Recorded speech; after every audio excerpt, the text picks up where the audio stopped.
É uma oração diferente. Nós vamos orar, mas uma dinâmica diferente, né? No final nós vamos pedir que todos fiquem em um círculo, né? E daí nós, os missionários, vamos passando e ungindo todos os irmãos, sendo tocados pela graça de Deus e pela misericórdia de Deus. Digam todos amém. Amém. Irmãos, abram as suas Bíblias em 2 Timóteo.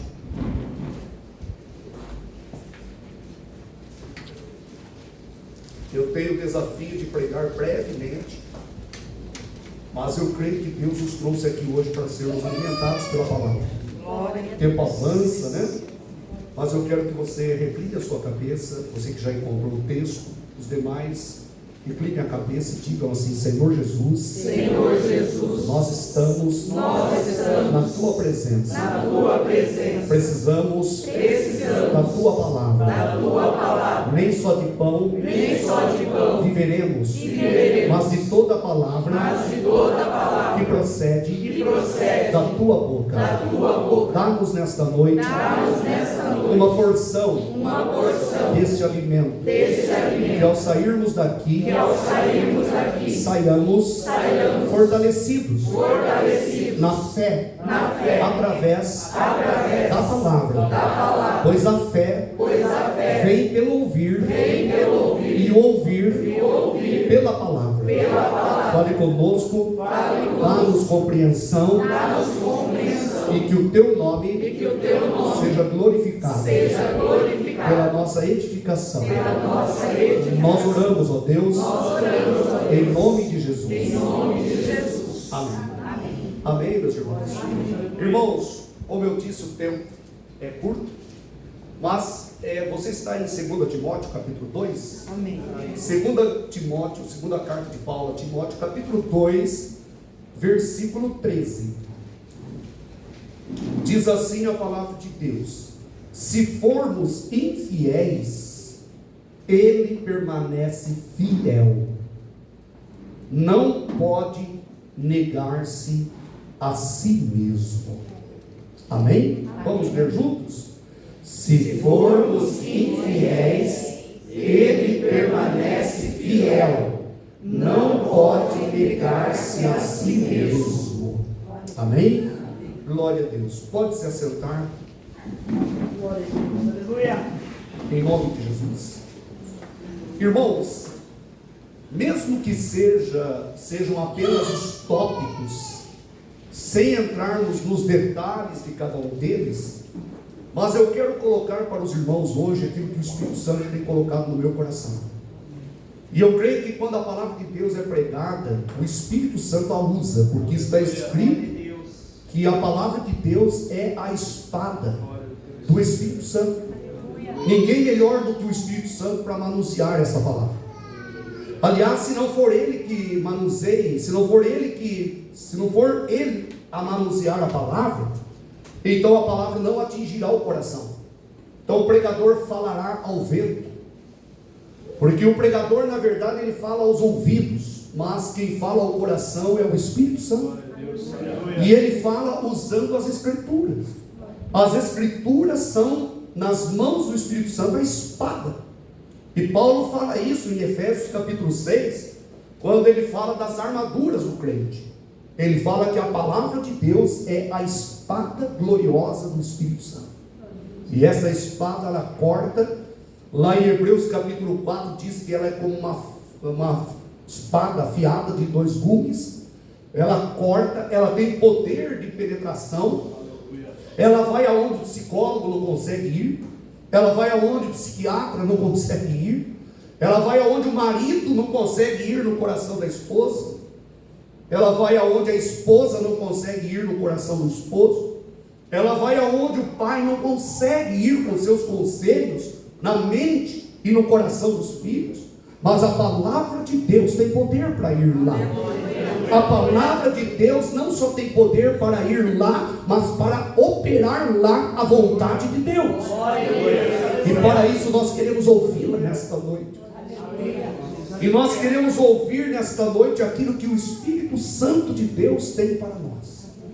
Como eu disse, ainda que seja apenas os tópicos, sem o desenvolvimento dos detalhes deles, mas nesta noite Deus quer falar de algumas impossibilidades bíblicas. Nós gostamos de ouvir que Deus é o Deus do impossível, que Deus é o Deus todo-poderoso, que Deus é o Deus eterno. Agindo Deus, quem impedirá? E glória a Deus por essas verdades, porque essas verdades nos impulsionam a caminhar na presença de Deus.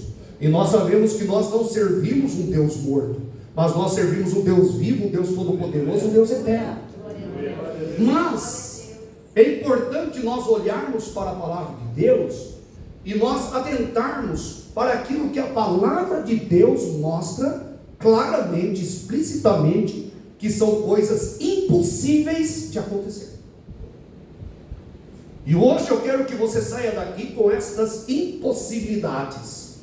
Que você saiba, olha, hoje eu ouvi que tem coisas na Bíblia que são definitivamente impossíveis de acontecer. E são extremamente importantes. E uma das grandes impossibilidades da Bíblia está lá, você não precisa abrir o texto, estou citando, inclusive está sendo gravada a mensagem. Se ficar boa, daí publica, se não ficar, deleta, né? Mas a verdade é que Deus está falando no seu coração hoje, amém?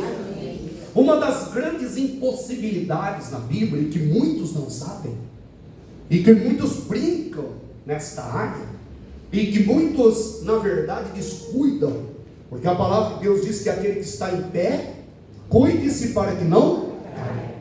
Uma das grandes impossibilidades na Bíblia é a impossibilidade da pessoa ver a face de Deus sem santidade.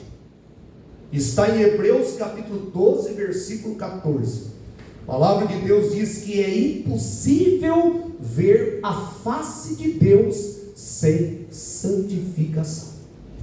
O homem precisa encarar Deus como um Deus santo. As mensagens têm que revelar Deus do jeito que Ele é, porque senão as pessoas terão uma caricatura de Deus, e as pessoas terão uma visão desfigurada de Deus, e as pessoas terão Deus como um bonachão, um Deus romantizado, um Deus tolerante.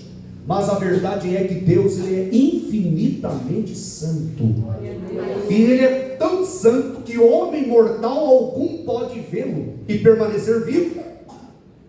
Ele é tão santo que para que nós entremos um dia na sua face, na sua presença, Deus terá que transformar o nosso corpo mortal, Deus terá que glorificar o nosso corpo para que nós tenhamos condições de estar na presença gloriosa e bendita dele. Pessoas que não levam a sério a vida de santificação.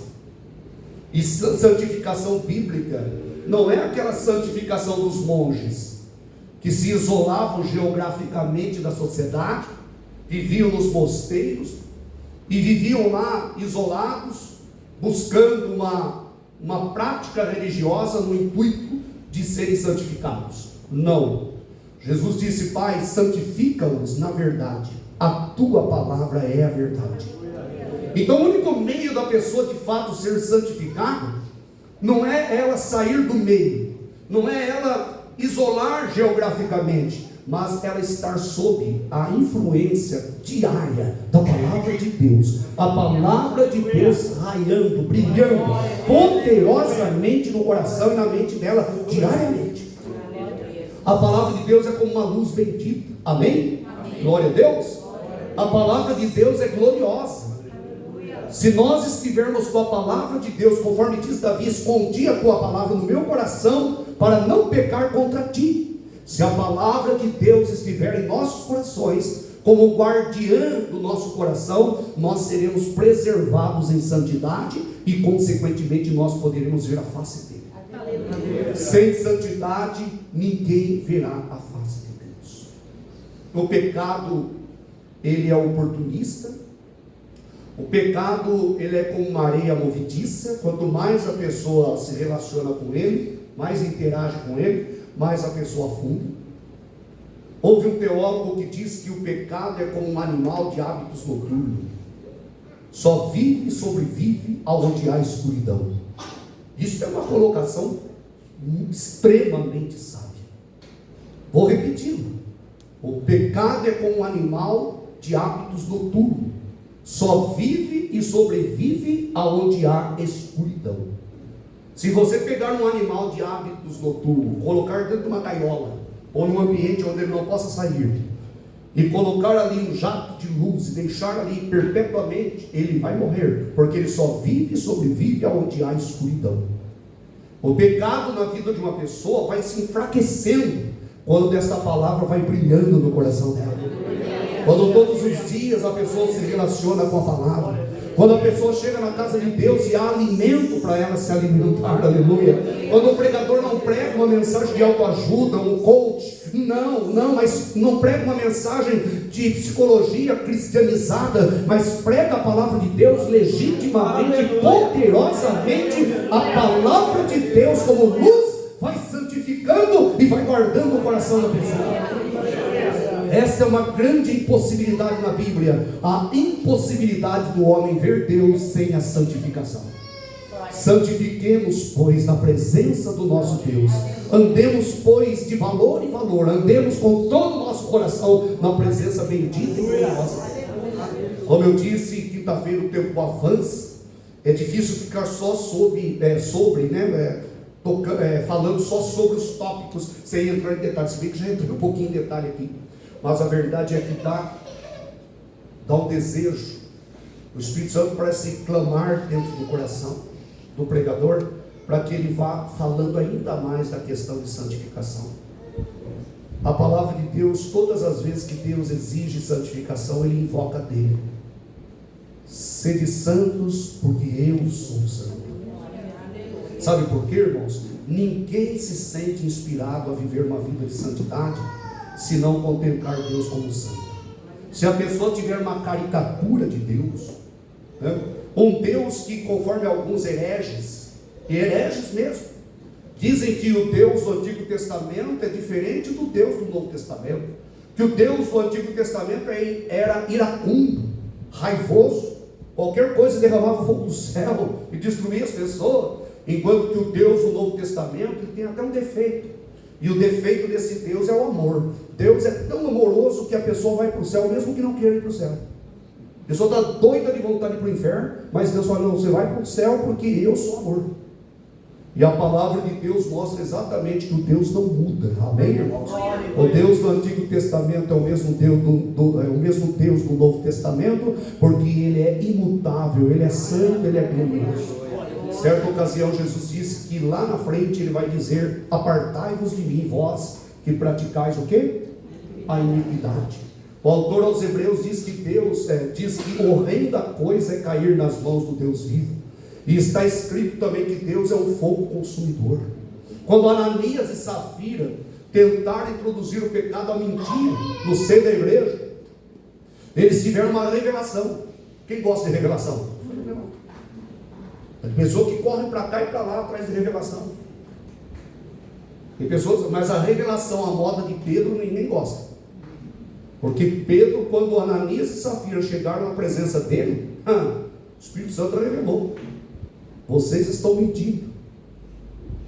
E Ananias caiu, e ela ficou, qual a mulher na Bíblia que ficou viúva por cerca de meia hora? Diz a palavra de Deus que ela chegou, em vez de corrigir o erro do marido, confirmou o pecado dele, pecando também, e foi morta também, fuzilada, destruída na presença de Deus. Irmãos, a santidade convém na vida do crente, amém? Glória a Deus. Então, é impossível ver a face de Deus sem a santificação. Essa é a primeira grande impossibilidade que nós vemos na palavra de Deus. Uma outra impossibilidade que nós vemos na palavra de Deus também, irmãos, é aquela que está em Hebreus capítulo 11, versículo 6. É impossível. Pastor, tem coisa na Bíblia que é impossível? Tem. É impossível agradar a Deus sem fé. Esta parte é extremamente importante. Sabe por quê? Uma pessoa cresce na fé. Mas você sabia que na incredulidade a pessoa cresce também? A incredulidade ela tem poder de crescer. Tem pessoas, por exemplo, que não crê no poder de Deus, não consegue crer que Jesus é o mesmo ontem, hoje e eternamente. E Jesus é o mesmo ontem, hoje e eternamente. Jesus pode tocar a sua dor, Jesus pode curar a sua enfermidade, Jesus pode ressuscitar os mortos, aleluia. Jesus pode expelir os demônios, aleluia. Jesus pode dar paz ao coração aflito, aleluia. Jesus pode tirar a raiz de amargura e implantar a paz, o amor, a compreensão e o perdão dentro do coração do homem. Jesus é o mesmo, aleluia. Ele tem poder. Mas muitas vezes a pessoa vai crescendo na incredulidade. E o autor aos Hebreus diz que sem fé é impossível agradar a Deus, porque é necessário que aquele que se aproxima de Deus creia que Ele existe e que Ele é recompensador ou galardoador daqueles que o buscam. Você busca Ele? Amém? Glória a Deus, irmãos. Vocês estão me ouvindo? O sono não está tomando a sua mente. Sua mente está presa aqui na palavra, não presa a mim, mas a palavra. Sem fé é impossível agradar a Deus. Uma outra impossibilidade. Não tem como uma pessoa agradar a Deus se ela não tiver fé. E olha, irmãos, que muitas pessoas não servem a Deus de todo o coração. Sabe por quê? Porque lá no íntimo elas não creem no arrebatamento, não creem na terrível realidade do inferno, não creem na gloriosa realidade da eternidade com Cristo. Um dia, irmãos, vai ser colocada diante de nós uma mesa. Se você já viu alguma mesa enfeitada de casamento, aquela mesa linda, vai ter uma mesa infinita. E nós vamos nos assentar com Abraão, Isaac e Jacó. E eu creio nisso, aleluia. E eu digo, Maranata, ora vem, Senhor Jesus. Eu desejo ardentemente que isso aconteça, aleluia. Mas Pedro disse que muitos diriam: onde está a promessa da sua vinda? É a incredulidade. Porque desde quando nossos pais dormiram, morreram, as coisas continuam do mesmo jeito. Muitos acabam não mais acreditando. E sabe como você sabe que uma pessoa de fato tem uma fé viva? É quando ela vive aquilo que ela ouve. Senão ela se torna apenas uma ouvinte profissional. Ela ouve a palavra, mas aquilo não atinge as atitudes dela. Então ela de fato não está demonstrando fé. E a verdade é que sem fé é impossível agradar a Deus. Amém? Amém. Existe uma terceira, eu vou falar sobre 5, só os tópicos. Uma terceira impossibilidade na Bíblia, que é a impossibilidade que está lá em João capítulo 3, versículo 3. É impossível o ser humano ser salvo sem um novo nascimento. É uma grande impossibilidade. Jesus deixou claro que aquele que não nascer de novo não pode ver o reino dos céus. Aquele que não nascer de novo não pode ser salvo. Vejam que para a pessoa ser salva não basta ser religiosa. Para a pessoa ser salva não basta ela consentir a existência de Deus. Mas para ela ser salva, ela precisa nascer de novo. Foi isso que Jesus disse para Nicodemos: necessário é nascer de novo. Aquele que não nascer de novo não pode entrar no reino de Deus. O novo nascimento, irmãos, é o maior e mais glorioso milagre. É o único milagre que condiciona a eternidade de uma pessoa. E é o único milagre na Bíblia que a Bíblia diz que quando acontece, os anjos fazem festa no céu. Aleluia! Glória a Deus! Os anjos não fazem festa quando um paralítico anda. E olha que um paralítico andar, eu faria festa. Você não faria? Ver um paralítico andando? Ver um morto ressuscitando? Ver um leproso sendo purificado às vistas da gente, assim, miraculosamente? Ver a orelha de um soldado, a orelha caída no chão, cortada por um discípulo, ainda não convertido, mas Jesus pegando a orelha e colocando ali um milagre assim, o que você faz? Não é maravilhoso isso? Ver o Senhor andando sobre as águas, não é maravilhoso tudo isso? Não é maravilhoso ver Jesus pegando os pães ali, cortando, quebrando, e conforme ele ia, se alguém colocasse uma câmera, fosse possível filmar, aquilo miraculosamente ia multiplicando. Não é maravilhoso ouvir Jesus dizendo: olha, faze-te ao mar alto e lançai a rede. Senhor, nós trabalhamos a noite toda e nada apanhamos, mas debaixo da tua palavra, debaixo da autoridade da tua palavra, nós lançaremos a rede. E lançou a rede. E lançaram a rede, e eram tantos peixes que o barquinho já estava quase indo a pique. E eles pediram: venha, nos ajude, chamando os colegas que estavam ali também. Pesca miraculosa, poderosa. Não é lindo o milagre? Mas nenhum desses milagres provoca comoção no coração dos anjos lá no céu, a ponto deles fazerem festa. Mas a palavra de Deus diz que os anjos fazem festa quando um pecador se arrepende, quando uma alma é arrolada no livro da vida, quando o nome da pessoa é escrito no livro da vida do Cordeiro. Aleluia! Irmãos, não se pregam mais sobre novo nascimento. Por isso as pessoas acabam aderindo ao Evangelho, acabam indo ao batismo nas águas por adesão, por mera troca de religião, por emoção, enquanto que a palavra de Deus diz que aquele que não nascer de novo, sabia que a conversão é a coisa tão estupenda, tão grande, tão poderosa, que o velho homem morre e nasce uma nova criatura. Aleluia! Tudo que é do velho homem vai embora, porque nasce uma nova criatura. Aleluia! E quando isso acontece, os anjos se refestelam lá na glória, aleluia, porque uma alma eterna foi regenerada e transformada pela graça de Deus e pela misericórdia de Deus. Quantas pessoas, irmãos, eu estou há 30 anos pregando o Evangelho, e eu percebo que, ultimamente, cada vez que o tempo vai passando, parece que o número daqueles que legitimamente são regenerados, parece que diminui, como uma marca do tempo do fim.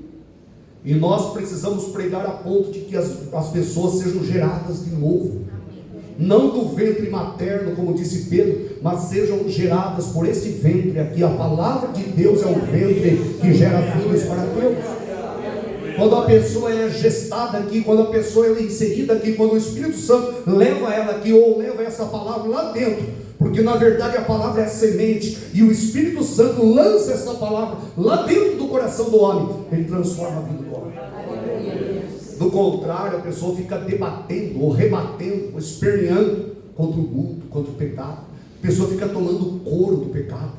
A pessoa fica: mas eu não consigo deixar essa coisa, não consigo deixar aquilo, não consigo deixar esse vício, não consigo deixar essas palavras na minha boca, não consigo deixar este medo, não consigo. É simples, é a conversão muda tudo. Amém? Glória a Deus, irmãos. A conversão muda tudo. Muda o lar, muda a casa, muda a família, muda os negócios. A conversão, ela transforma. A conversão é algo maravilhoso, miraculoso, é o maior de todos os milagres. É o único milagre que condiciona a eternidade de uma pessoa. Uma pessoa pode ser paralítica e não vai deixar de ir para o céu porque é paralítica. Paralisia não é pecado. Se for curada, glória a Deus. Se não for curada, lá na glória terá as pernas ou as mãos, enfim, o corpo perfeito lá na glória. Agora, o milagre da conversão não. Se não passar pelo milagre do novo nascimento, a pessoa definitivamente não entra na presença de Deus. Por isso que é impossível, essa é a terceira impossibilidade que eu quero focar nessa noite, a impossibilidade de alguém ser salvo sem nascer de novo. Amém? E para indo já para o final, existe também uma outra impossibilidade. É impossível, à luz da Bíblia, que Deus minta ou se arrependa. É isso que está escrito em Números 23, 19. Inclusive foi citado aqui hoje na ministração do louvor, né?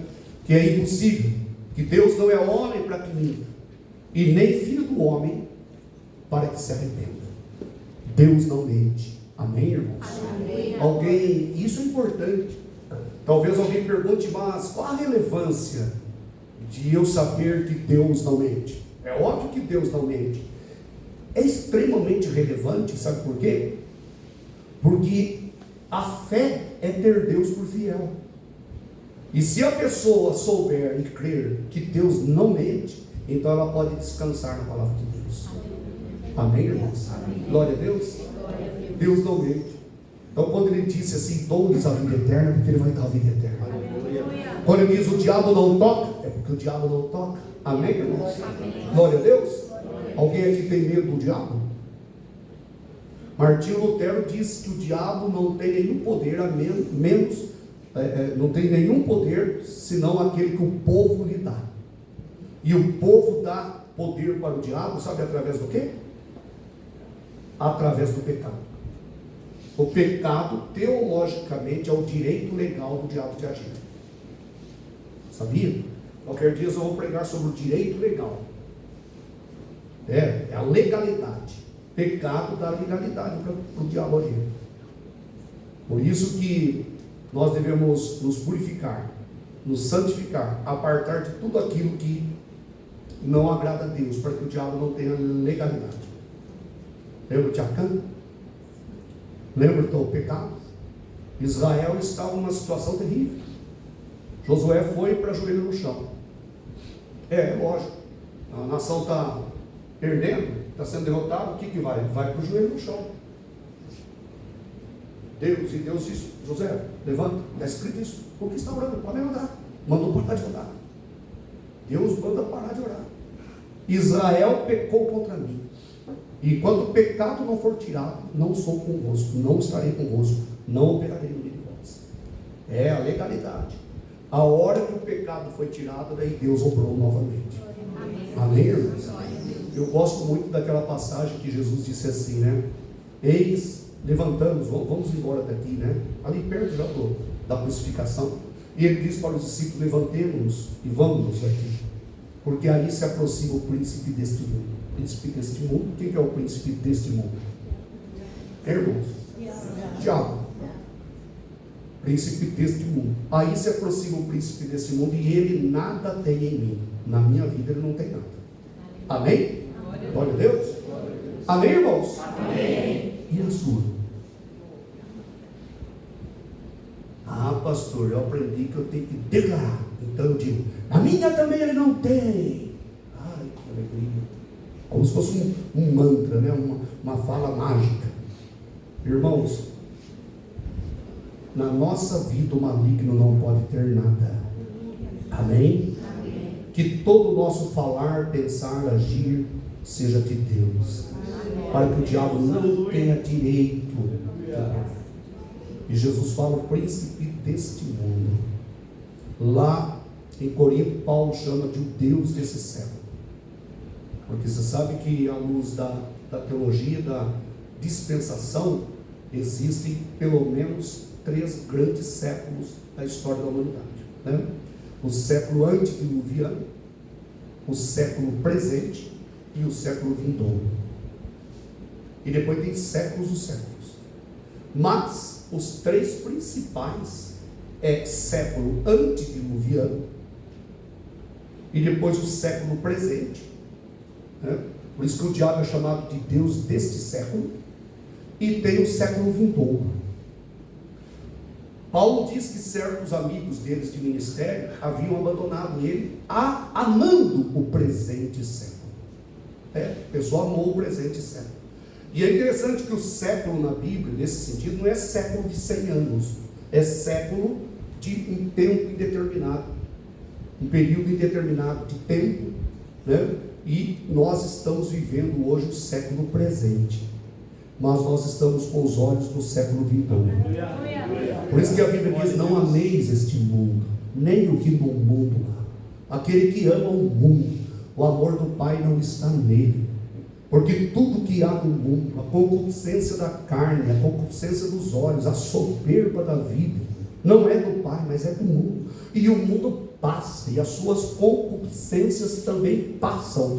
Mas aquele que faz a vontade do Pai permanece para sempre. 1 João 2, 15, 16 e 17. Glória a Deus. Se alguém pregar, pregue segundo as Escrituras. Que a palavra de Deus é escudo e bloqueio e ela tem poder. Amém? A palavra está como uma luz na sua vida? Quem quer que a palavra esteja iluminando a sua vida? Glória a Deus. Louvado seja Deus, porque a palavra mantém você na presença gloriosa do nosso Deus. E nós amamos o século vindouro. Nós amamos a vinda do nosso Senhor e Salvador Jesus Cristo. Nós amamos a vinda bendita do nosso Deus. E para concluir, irmãos, eu não quero delongar e eu vou terminar agora com a quinta impossibilidade que estou alencando hoje, colocando para os irmãos hoje. Mas Deus está falando no seu coração? A primeira, a impossibilidade de ver a face de Deus sem santificação. A segunda, é impossível agradar a Deus sem fé. A terceira, é impossível o ser humano ser salvo sem um novo nascimento. Tem pessoas que às vezes falam assim: fulano de tal morreu, será que foi salvo? E a pessoa fala: é tão boazinha. Deus sabe, né? Irmãos, nós não podemos falar contrário às Escrituras. As Escrituras dizem que quem não nascer de novo não pode. Você sabe que a igreja antigamente, principalmente as igrejas missionárias, elas criam mesmo nas Escrituras que elas ficavam desesperadas querendo ganhar almas. Hoje as pessoas não têm tanto força missionária, porque a pessoa pode ser salva se ela pregar o evangelho, mas se eu também não pregar, vai ver, ela tem outro meio, tem outro jeito. Pode ser que seja de outra forma. Ou seja, qual a autoridade que a palavra de Deus tem? E a palavra de Deus é clara em dizer que é impossível o homem ser salvo sem nascer de novo. Impossível que Deus minta ou se arrependa. E para terminar, com base no que nós lemos hoje, 2 Timóteo 2, versículo 13, eu vou terminar aqui. Se formos infiéis, ele permanece fiel, porque não pode negar a si mesmo. Ou seja, é impossível que Deus deixe de ser fiel. Talvez seja muito parecido com o impossível que Deus minta ou se arrependa. Mas é uma outra impossibilidade. É distinta porque tem algumas características diferentes. É impossível que Deus deixe de ser fiel. Amém? Deus é fiel. Agora é interessante que esse versículo aqui, muitas pessoas interpretam errado. Porque está escrito assim, se formos infiéis, ele permanece fiel. A pessoa pensa: se eu errar, se eu pecar, se eu desviar, se eu for infiel, Deus vai ser fiel mesmo assim. Olha a jogada do inimigo. O texto não está dizendo que Deus vai ser fiel com a pessoa. Deus vai ser fiel com ele mesmo. Amém? Ou seja, Deus não muda a sua fidelidade. Amém? Seja Deus verdadeiro e todo homem mentiroso. E a incredulidade do homem, a infidelidade do homem não altera a fidelidade de Deus. Se formos infiéis, ele continua fiel. Mas não é que ele continua fiel conosco. Ele continua fiel com a palavra dele. Ele não vai mudar a palavra de Deus porque eu mudei. Aí eu mudei, então Deus vai mudar o padrão dele. Deus me ama tanto que ele vai mudar o padrão dele porque eu errei, então ele vai mudar. Não, se formos infiéis, ele permanece fiel. Não pode negar-se a si mesmo. Esse versículo aqui ele tem que ser interpretado à luz de Hebreus capítulo 10. À luz de Hebreus capítulo 10. Hebreus capítulo 10, versículo 38 e 39 diz que o justo viverá da fé.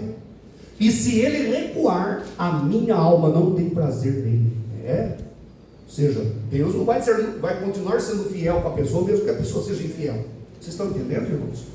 Isso é importante, porque senão a pessoa vive no erro, no pecado, fala: não, mas está escrito lá que se formos infiéis, ele continua fiel. Então mesmo que eu leve a vida de qualquer jeito, mesmo que eu leve uma vida assim, relaxada espiritualmente, e até interagindo com o pecado, com o mundo, Deus continua sendo fiel. Deus é fiel. Ele é fiel com ele mesmo. Amém, irmãos? Ele é fiel com a palavra dele. E ele não muda. Ele é fiel. Ele permanece. Por isso que está escrito em Hebreus 10, 38 e 39. Então, 2 Timóteo 2, 13, que eu li, precisa ser interpretado, já que a hermenêutica ensina que a Bíblia interpreta a Bíblia, a Bíblia interpreta a própria Bíblia. Então, 2 Timóteo 2, 13, se formos infiéis, ele permanece fiel, porque não pode negar-se a si mesmo, precisa ser interpretado à luz de Hebreus capítulo 10, versículos 38 e 39, que o justo viverá da fé. E se ele recuar, a minha alma não tem prazer nele. Mas nós não somos daqueles que se retiram para a perdição, mas daqueles que creem para a conservação da alma. É isso que está escrito lá em Hebreus, amém? Amém. Então Deus, Ele é fiel. E Ele é fiel com o quê? Com seus princípios eternos. Deus não muda. Amém, irmãos? Glória a Deus. Deus é fiel com Ele mesmo. Aleluia. Esse é o Deus que nós servimos. E pela fidelidade que Ele tem consigo mesmo, nós devemos nos motivar a sermos fiéis, a andarmos na presença de Deus, na presença bendita e gloriosa do nosso Deus. Amém? Diga graças a Deus. Diga Deus seja louvado. Diga glória ao Pai. Glória ao Filho. Glória ao Espírito Santo. Diga Senhor Jesus. Eu sei que Tu és fiel à Tua palavra, à Tua revelação, aos Teus princípios eternos. Por isso, ó Deus, eu também quero ser fiel. Ser fiel até a morte. E dar-te-ei a coroa da vida. Eu quero ser fiel, Senhor. Eu não quero me retirar, mas eu quero crer para a conservação da minha alma. Obrigado, Senhor, por esta noite eu ouvir essas impossibilidades. Obrigado, Senhor, por alimentar a minha alma. Eu reconheço, ó Deus, que nem só de pão eu posso viver, mas de toda a palavra que procede da Tua boca. Obrigado, Senhor, por esta noite, por esta palavra. De fato, eu vou sair daqui fortalecido na fé, desafiado a viver mais intensamente diante de Ti. Eu Te agradeço, ó Deus, de todo o meu coração. Amém. Amém. Dê uma salva de palmas. Aleluia.